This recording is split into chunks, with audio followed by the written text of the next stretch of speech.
So, Common Core. Common Core standard really is having to do with, we're going to add, subtract, multiply, and divide complex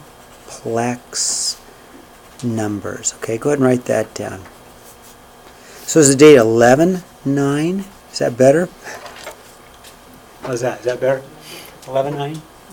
So add, subtract, and multiply complex numbers. So before we do anything, one more time, a complex number is a real plus an imaginary.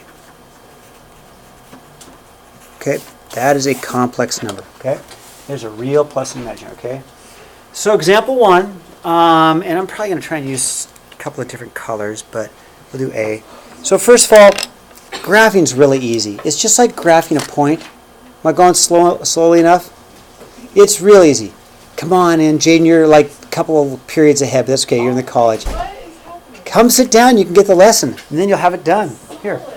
See, there you go. See, we switched, and then you know what, you'll be done. How's that? There you go. Take your seat. Okay, but Dave's not here. That's all right. Right, that's all right. Sit down, relax, we'll get you. So you ready? So when we graph these, it really is just as easy as this. We're going to go over, so this is my reals, and this is my imaginary. Okay, I'm going to label my axes. 3 is a real number, so go over 1, 2, 3, and up 1, 2. That is point A. Easy squeezy, lemon peasy, right? Okay, I went over 1, 2, 3. That's my real. Up 2 on my imaginary, and there it is. There's complex number A. It is a complex number graphed in the complex plane, okay? B. Yeah, Alex? Why is there the I? B, great question. So when we're going to graph real numbers with I numbers or imaginary numbers, we got to have a real axis and a I axis.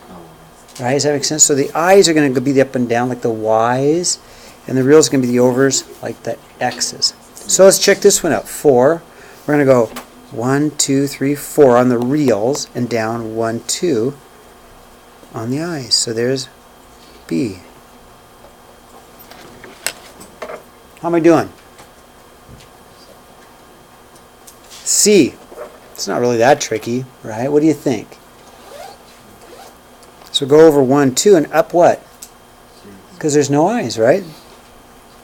There it is. There's C. D, what do you think? There's no real, so I'm not going to go over. And then just, yeah, 1, 2, 3, 4, 5. And there's my complex number D. Jaden, how you doing? I know you just got here. Does it make a little bit of sense? Yeah. Good. Thumbs up. Everybody want to see? Thumbs up. Any sideways? Okay. Pretty easy. Okay, example number 2. It says find the absolute value of each point. So the absolute value was the absolute value of A plus BI. We saw it was just the, like doing the Pythagoras theorem, just the square root of A squared plus B squared. Okay, so I'm going to make sure I highlight that. Okay, there's my, I can find something that works.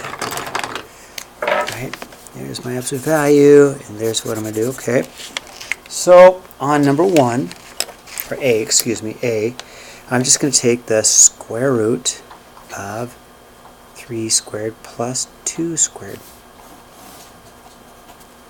Right? And it really is the length from the origin to the complex number. Okay, so 9 plus 4 square root of 13. Now let's leave it as square root of 13. We could get the ugly decimal answer, but since it's irrational, let's just leave it as square root of 13 because then it's exact. Okay. B, same thing. Oh wait, before we do B, ready? One more time. A negative times a negative is a. One more time. A negative times a negative is a. Positive. Wake up. A negative times a negative is a. Positive. So a negative squared is a. Positive. Don't say negative. Thank you. Okay, so I'm going to take my square root of 4 squared plus a negative 2 squared, right? Which is going to give me the square root of 16 plus 4, right? Plus 4 gives me the square root of 20. And could I do something with the square root of 20 just to make it nicer? Yeah, what multiples would you use? Nice job, Emily. 4 and 5, which gives me 2 square roots of 5. Capiche? Okay. How am I doing? Okay? Okay, I love C and D because they're the easy ones. Okay, we'll do C over here, or D over here. So let's do C up here. So we're going to have the square root of 2 squared plus 0 squared, because it's really like a plus of 0I, right? I know, I'm doing a lot of extra work I probably don't need to. You guys agree? Yeah, you agree, Lachlan? I'm doing a lot of work I don't really need to, but I'm the teacher, so I show every step, right? So basically, I get the square root of 2 squared, which, Lachlan, what's the answer? 2, right? And not only that, but if we just looked at it, we're talking about length, I mean, you can count it, right? Can't you just count it? What's the length there? 1, 2, right? And then finally, D, I bet you could probably tell me the answer to D. What do you think the answer to D is? 5. Keisha, how'd you get 5 so easily?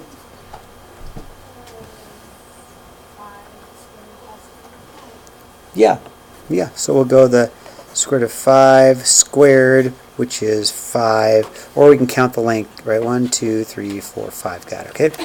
Thumbs up. All right, so before we do these, let's go back to what Simon was trying to say earlier, okay? Simon, let's put them down again. We know that the square root of negative 1 is I. We'll just call it I, right? We know that I squared is negative 1, right? We've done this before, correct? This is in your notes somewhere. I cubed, what's I cubed, everybody? Negative I. What's I to the 4th? Say it louder. I'm old. Say it louder. I'm old. I don't hear very well anymore. 1. Thank you, Leora. So then I to the 5th would be what? Square root. Which would just be a I, wouldn't it? And so forth and so on. So I squared, what's the answer to I squared? Do you guys know this? What's I squared? Good. I cubed. Negative I. I to the 4th. 1. And we did this a week ago, right? So I to the 12th. 1.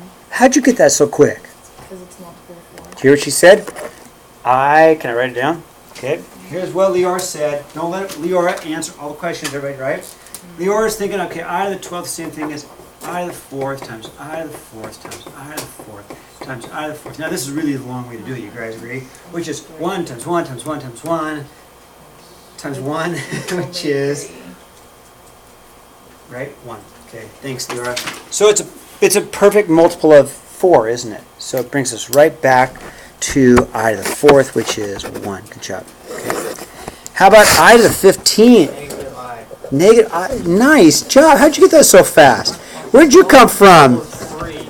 So we got I to the 12th, I to the 3rd, right? You guys agree? We already said that was 1. We know I to the 3rd is, I to the 3rd is negative I. So we've got a 1 times negative I. Thanks, Lachlan. Okay, thumbs up. Okay, thumbs up. Okay, you ready to turn the page? Okay. Now, I will be very honest with you, okay? I have to be honest with you, okay? Probably nowhere in your life will you ever do this. Yay. But there will be 2 things you have to do in life. You'll have to solve problems and think critically, so that's okay. And 2, if you go to college, doggone it, those college teachers are going to make you know how to do this. So why not learn it here, right? So what do you think? So 18. Add, actually, because there's a plus, we're just going to add, right? We will do that here. So reals go with reals. Real numbers go with real numbers, so we're going to have a 5, 2 plus 3. Imaginaries go with imaginaries. 5i minus 6i makes a negative 1i. Is that easy, Sarah? So we have to put the minus 1, we would just put minus I. Oh yeah, you don't need the 1. You do not need the 1. Good answer. Sarah said, what about 5 minus I? Yes, same answer. I like that answer. Thanks, Sarah. 19. Before we do 19, I got to do a little something up here. I squared. What's I squared equal? What's I squared equal? negative 1. I'm going to circle that because I'm going to need to use that information. So let's distribute. 2i times 3 makes a 6i.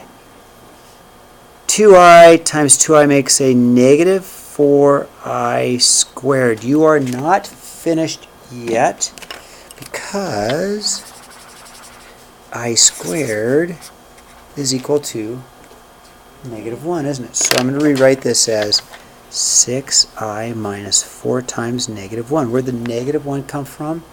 We know that I squared is negative 1, okay? So then we'll have a 6i plus 4. That answer is fine, but if you're a true mathematician snob, we'd have to put the real number, then the imaginary, okay? I would never mark this wrong. If you're a true mathematical snob, you'd say, okay, what's got to be really 4 plus 6i?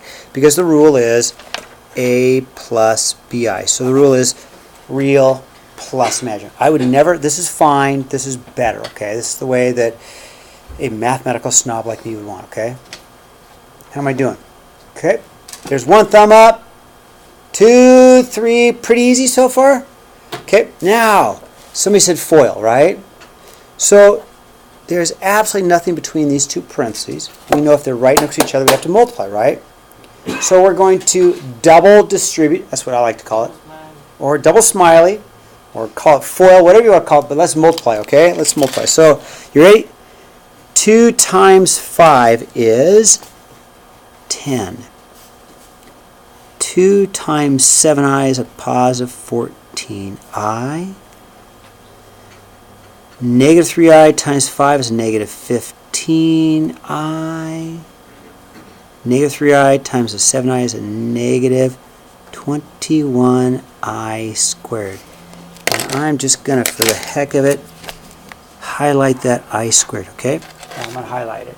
All right, now let's simplify. These are both I terms. I can combine them. So we're going to have a 10 minus a 1i, or a Sarah, we don't need that 1, right? Minus 21 times, what's I squared again? Negative 1. Good.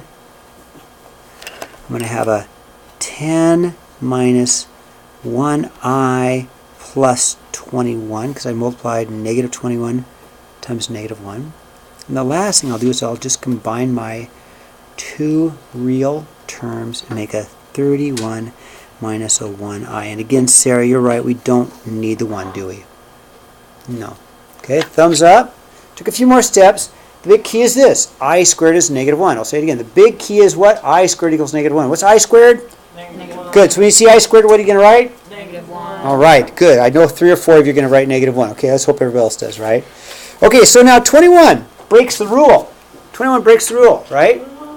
So you cannot, just like square roots, you cannot have an I in the denominator, okay? Just one of those silly little math rules, but it is a math rule, okay? So how do we fix it?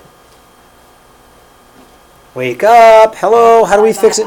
Don't let Leora tell you all the answers. Come on now, huh? There you go. Alexis, you're the man. Okay, so we're going to multiply by I over I, right? Because we're really multiplying by 1. That's why we do both top and bottom, because we're multiplying by 1. So we don't change the value of the problem. And then I'm just going to fix it, right? So I'm going to get a 3i minus a 5i squared over a 2i squared, okay? Hi, Karina. You're way early. I was going to ask if I could borrow some masking tape. Sure. Right there. Right there. Right. Okay. Oh, you got something? Yeah. Yeah. Oh, Thank duct you. tape. Okay. Yeah. So now I'm going to circle that and that, right? You guys agree? I'm going to circle that and that. And what am I going to do? Thank you. You're welcome. What am I going to do? What am I going to do? I circled those two. What am I going to do? Don't let Leora tell you the answer, please. 281. Thank you, Simon. You're here. Hi. I can rely on somebody to come in and finish it up. So let's change that to negative 1. So I'm going to have I'm going to go 3 minus 5 times negative 1 over 2 times negative 1, right? Everybody agree with that? Which is really going to be a 3 plus 5i over negative 2. How am I doing, okay? Now, There's 3 plus Wait, 5. isn't it 3I plus 5? Yeah. Where did I make my, I got distracted, Mr. Hoyle leaving. I know, blame it on him, right? There we go. Is that better? Yeah, blame it on Mr. Hoya, right? Okay, now, here's the thing. This is technically correct. However, okay, listen carefully. I'm not going to mark it wrong, but it really should be real plus imaginary. Okay, that's the rule. So I'm going to rewrite the answer. Okay, this answer, I would take this answer, but you know, if you have to take one of those classes online, I mean, you guys may have to take a math class online, they are going to insist that it's this. Oops, -5/2. -5/2 minus 3/2 I. Do you see the difference? I've got it as I've got my i's separated from my real numbers, right? That's the way they're going to want it. So if you ever take an online class and you put this answer in, they're going to mark it wrong. They want this answer. My daughter did an online pre-calc class about 3 years ago, and it was interesting because I did most of it for her. That was the sad part, right? So, you know. Okay, example 22. This should be easy. We're going to go 3, 1, 2, 3, 1, 2, 3, 4. There it is. You guys agree? How do we find the absolute value of it? How do we find the absolute value of it? Square root A squared B squared plus. Very good. Everybody agree with that? Okay. Right, that's like over there, right? That's like over there. So we're going to do that. We're going to get 9 plus 16, 25, which is 5. Okay. All right. Last but not least, how are you going to fix this one? So I won't do this. I'm just going to let you know that very well could, a problem like that very well could be an extra on your next quiz. Yeah. Okay, here's your homework. We do have time. It's page 386, 7 to 35 odd. These are pretty easy. You guys agree? Okay. Everybody do it, right? What do we do? Practice. Persistence. Try. We gotta try. We gotta try. Right? We gotta try. And I gotta stop my recording. We gotta try.